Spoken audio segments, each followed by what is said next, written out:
નમસ્કાર દોસ્તો, સ્વાગત છે આપ સર્વનું તમારી પોતાની યુટ્યુબ ચેનલ ઓશન જ્ઞાન લાઈવ પર। આજના વિડીયોમાં આપણે ધોરણ 6ના સ્વ અધ્યયન પોથીના ભાગ નંબર 5માં આવેલ વિજ્ઞાન વિષયના પાઠ નંબર 9 વિદ્યુત તથા પરિપથ તેમનું સંપૂર્ણ સોલ્યુશન આપણે આ વિડીયોની અંદર જોઈશું। તેમની સ્વ અધ્યય પોથીનું પોસ્ટર પણ અહીં આપેલ છે, જે તમે અહીં જોઈ શકો છો।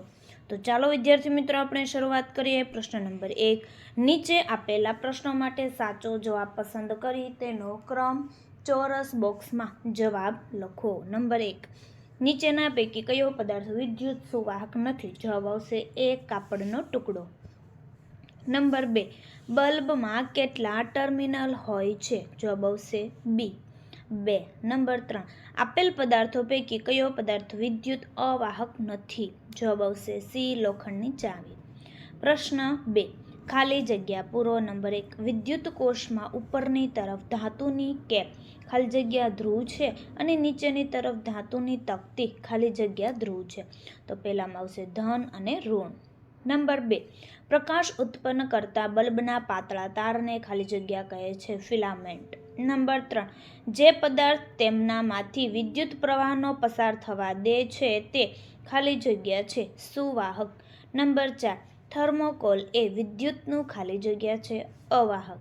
નંબર 5, વિદ્યુત પરિપથમાં વિદ્યુત પ્રવાહની દિશા વિદ્યુત કોષના ખાલી જગ્યા ધ્રુવથી ખાલી જગ્યા ધ્રુવ તરફ હોય છે। પહેલી ખાલી જગ્યામાં ધન, બીજી ખાલી જગ્યામાં ઋણ। પ્રશ્ન 3, નીચે આપેલ વિધાનોમાંથી સાચા વિધાન સામે ખરાની અને ખોટા વિધાન સામે ખોટાની નિશાની કરો। નંબર 1, બલ્બમાં ફિલામેન્ટ બે જાડા તારની વચ્ચે જોડાયેલો હોય છે, ખરું। નંબર 2, સ્વિચ ઓફ સ્થિતિમાં વિદ્યુત પરિપથમાં બલ્બ પ્રકાશિત થશે? જવાબ આવશે ખોટું। નંબર 3, માનવ શરીર વિદ્યુતનું અવાહક છે, ખોટું। નંબર 4, ફ્યુઝડ બલ્બ પોતાનામાંથી વિદ્યુત પ્રવાહ પસાર થવા દેતો નથી, ખરું।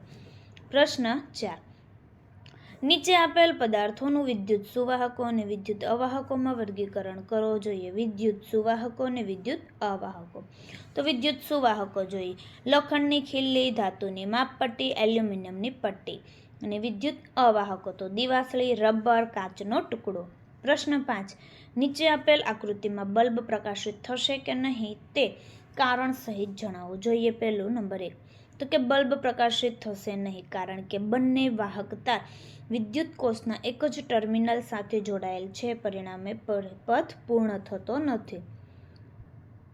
ત્યાર પછી નંબર 2, બલ્બ પ્રકાશિત થશે નહીં કારણ કે બંને વાહક તાર વિદ્યુત કોષના એક જ ટર્મિનલ સાથે જોડાયેલ છે, પરિણામે પરિપથ પૂર્ણ થતો નથી।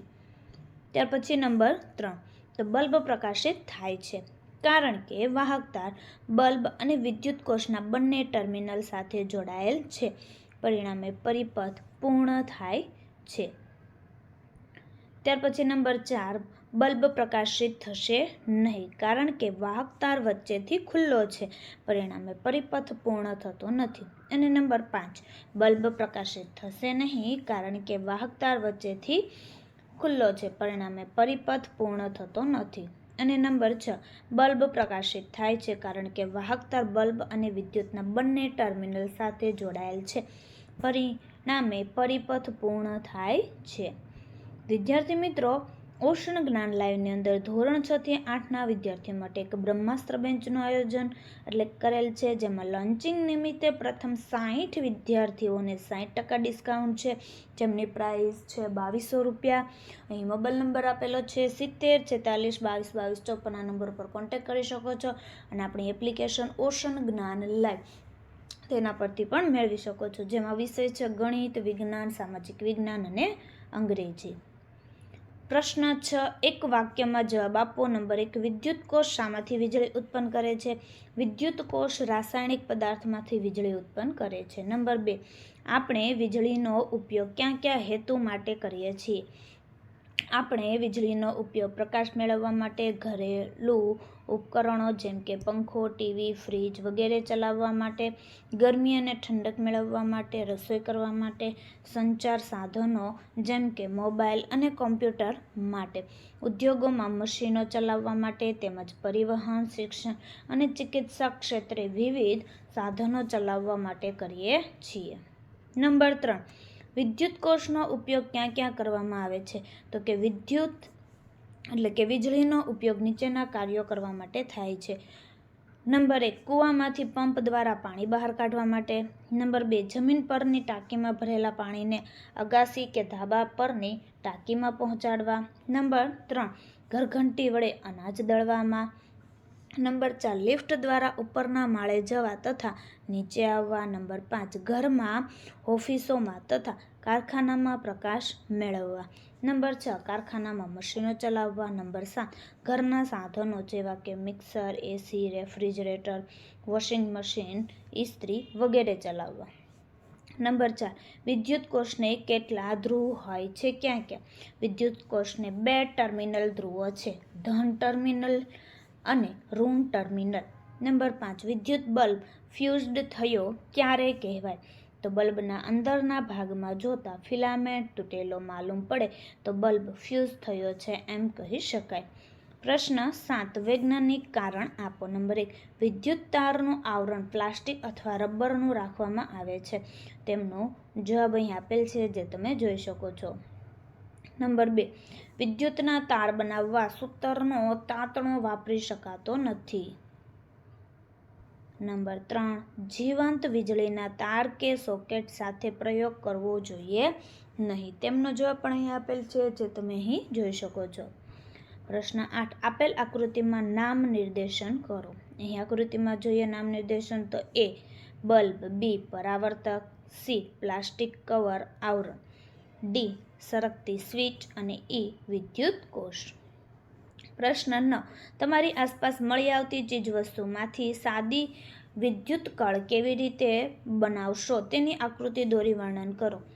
તો જોઈએ, વિદ્યુત કોષના બંને છેડા એટલે કે વાયર મારફતે બલ્બના બંને છેડા સાથે જોડવાથી તૈયાર થતા વિદ્યુત પરિપથને સાદો વિદ્યુત પરિપથ કહે છે. તેમની આકૃતિ છે અને સાદા વિદ્યુત પરિપથમાં એક વિદ્યુત કોષ, 2 વાયર, બલ્બ અને બલ્બ ઉપયોગમાં લેવાય છે. આકૃતિમાં દર્શાવ્યા મુજબ તેને જોડવાથી વિદ્યુત પરિપથ પૂર્ણ થાય છે અને બલ્બ પ્રકાશિત થાય છે. વિદ્યુત કોષનો કે બલ્બનો કોઈ એક છેડો છૂટો કરવાથી વિદ્યુત પરિપથ અપૂર્ણ થાય છે, આથી બલ્બ પ્રકાશિત થતો નથી. પ્રશ્ન 10, આપેલ આકૃતિ મુજબ તારના છેડા A અને છેડા B ને લાંબા સમય સુધી જોડી રાખવા હિતાવહ છે. તમારા ઉત્તર માટે યોગ્ય કારણ જણાવો. તો તેમનું યોગ્ય કારણ અહીં આપેલ છે કે આકૃતિમાં દર્શાવેલ તાર છેડા A અને છેડા B ને લાંબો સમય જોડી રાખવા હિતાવહ નથી, કારણ કે જો બંને છેડા A અને B ને જોડવામાં આવે તો પરિપથ પૂર્ણ થાય છે અને બંને એક જ વિદ્યુત કોષ સાથે જોડાય છે, આથી વિદ્યુત કોષમાં રહેલ રાસાયણિક પદાર્થ વપરાય છે. પરિણામે વિદ્યુત કોષ વિદ્યુત ઉત્પન્ન કરવાનું બંધ કરે છે. તો વિદ્યાર્થી મિત્રો, ધોરણ 6ની જે સ્વ અધ્યયન પોથીના ભાગ નંબર 5ના દરેક વિષયના દરેક પાઠના સોલ્યુશનના વિડીયો આપણી ચેનલ પર મુકાઈ ચૂક્યા છે, જેનો અભ્યાસ કરવા માટેની લિંક તમને નીચે ડિસ્ક્રિપ્શનમાં આપેલ છે. અને પછી કયા પાઠનું સોલ્યુશન તે કોમેન્ટની અંદર જણાવવું. જો વિડીયો પસંદ આવ્યો હોય તો લાઇક અને ચેનલને સબસ્ક્રાઈબ કરવાનું અને એક સરસ મજાની કોમેન્ટ આપવાનું ભૂલશો નહીં.